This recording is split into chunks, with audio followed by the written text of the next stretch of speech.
Ano daw ang honest review ko tungkol doon sa opening ng paresan ni Diwata doon sa Quezon City? Well, ito lang masasabi ko. In-invite nga si Aramina pero nagmistula siyang tanga at hindi pinansin ni na Rosmar at kung sino-sino pa yung makasama niya. Mas inintindi pa nila yung mga sarili-sarili nila at kung ano yung mga pakulo nila or whatever habang nandoon si Aramina. At that time, nandoon na nga siya sa stage pagkatapos, hindi man lang siya binigyan ng pagkakataon para magsalita o whatever. Salamat po kay Madam Aramina sa kanyang pagdating. Talaga namang surprise. Oo, sinuportahan niya talaga ako. Maraming salamat. To use our talents for the betterment of others. How many chairs do we need? Maraming salamat, Madam. Ayan, so ngayon, anuhin muna natin si Miss Rosmar. Thank you so much sa pag-support sa Diwata Paris. Thank you. Paris Overload, Quezon City Branch. Ayan, siyempre, bigyan natin sila ng mic para at least Una si Madam Rosmar. Ayan, pakinggan po natin ang mensahe ng isang TV, online personality, Miss Rosmar. Kaya palakpakan po natin. Wala nagpapalakpak lahat ng mga cellphone. Hello po, so ako po si Rosmar. Nandito po kami. Sumaglit lang din talaga kami. Kasama ko si Boss Eugene, si Kuya Marky, si Rendon, at aking asawa. So, ayan, para lang sumuporta kay Diwata. Ayan, thank you so much. At next to... Ayan, si Sir Eugene. Hi, so ako si Eugene, owner ng Shift International Vape. So, andito lang kami para puntahan si Diwata, mag-suporta. Tapos may mga dala tayong vape mamaya papamigay ni Diwata. So, para lang sa matanda, no minors allowed So, ayun. Thank you. Nandito kami to support Diwata. Thank you. So yun nga, nandito rin kami para supportahan si Diwata. Antayin nyo yung pamimigay na luspan mamaya! Pamimigay sa luspan. Ay, labanan nyo! Pamimigay ng Gcash si Kuya Marky. Wow! At syempre si Rendo nandito rin. Ayun, syempre, good morning po sa inyong lahat. Nandito kami para suportahan ang aming kaibigan, si Diwata. At lagi kong sinasabi na si Diwata po ang nagsisilbing inspirasyon natin. Lalo na marami tayong kababayan dito sa Pilipinas na lumalaban sa buhay. So sana, instead na kainggitan or siraan or kung ano-ano mang negatibong komento kay Diwata, suportahan na lang natin. Kasi the more po na lalaki pa yung mga negosyo ni Diwata, mas marami po tayong matutulungan at may inspire na kababayan natin. So maraming salamat po. Abangan nyo po, marami po kami ipapamigay sa inyong lahat. Good morning po.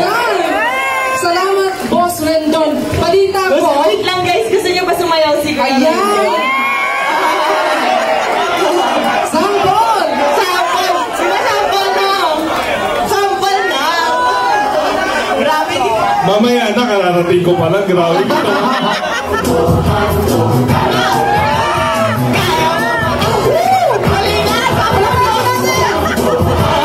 Sampolan mo na para kay Diwata. Grabe ka naman Kuya Rendon.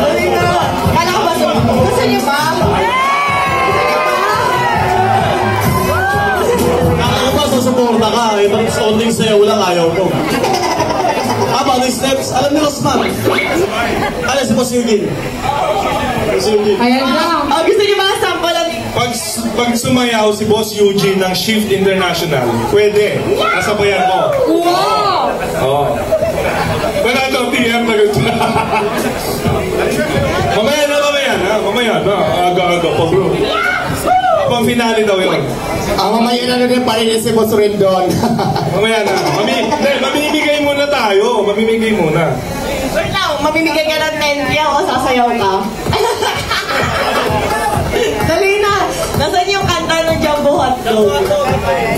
Ay guys, may sasabihin pala ako sa inyo. So, ayan na lang tayong pamimigay kay Diwata na 200 sako ng Vitarize na biga.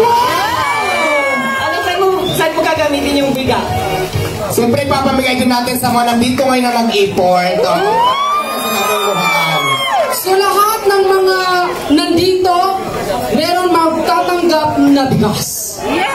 Okay. Vita Rice from Rosmar. Ayan na, 200 na bigas, imbes na kay Diwata, ipamimigay niya sa mga nandito. And meron din mga sombrero, may mga Chefs International Bake din tayo na pamimigay, basta sa bawal sa minor. Sandali, parang walang cash. Wala bang cash? Siyempre may cash! Ay, gusto niyo may cash! Ay, kuya, mamimili tayo ng cash. Ayun. Kailangan cash, sanday ko na lang ah. Napaka-generous naman yung from Rosmar. Ayan, so... Ayan, sa mga gustong mag-order na, open na po yung kitchen and our cashiers for your orders. Ayan, shout out sa lahat ng mga... Sa bandang huli na lang nung wala na sila doon, 'di ba? Nung wala na sila at hindi na sila nakasama doon sa stage. Pero mo, my God, I cannot believe it. Pagkatapos noong na-mention ni Diwata si Aramina, pagkatapos ayun, nagte-take na lang ng ng selfie sina Rosmar at saka kung sino man yung mga kasama niya doon. Tapos hindi pinapansin sila. So it ended up na si Aramina nagse-selfie na rin lang para sa sarili niya at saka nagmukha talaga siyang tanga, 'di ba? Bakit kayo mag-i-invite ng isang importanteng tao, lalo na napakalaking celebrity yan, pagkatapos hindi niyo naman pala bibigyan ng magandang importansya? So, para ano pa, 'di ba? Kung kayo rin lang. Oh, 'di ba? Dapat pag ganon, bigyan nyo ng importansya kung sino yung special guest ninyo. Hindi yung talagang pinahalata talaga ni na Rosmar at kung sino-sino pa. Yung lalaki, hindi ko alam anong pangalan niya. Nakalimutan ko. Pero tingnan mo, sila na yung nagmistula, talagang sila ang bida-bida. Kaya nga sabi ko, hindi nga talaga kay Diwata yun, kundi kay Rosmar yan. O, diba? Halata naman eh. Magkakaroon ba ng ganyang concept si Diwata? Samantalang si Diwata napakaliit ng napakakitid ng utak niya para makapag-isip ng ganyang klaseng concept. Ang concept ni Diwata ay hanggang doon lang sa kanyang paresan doon sa inuuod, doon sa Pasay. So, yun, may nagtanong ko daw ang feedback ko, yun. Ang honest review ko, diba? Opinion ko lang yun, okay? Pero tingnan nyo din, diba? Dapat magsalita na siya pagkatapos inilipat pa rin sa kanila, like, wow! Nagmukha talaga siyang gaga, nagmukha siyang gago, nagmukha siyang tanga, nagmukha talaga siyang hindi siya kailangan doon. Sayang.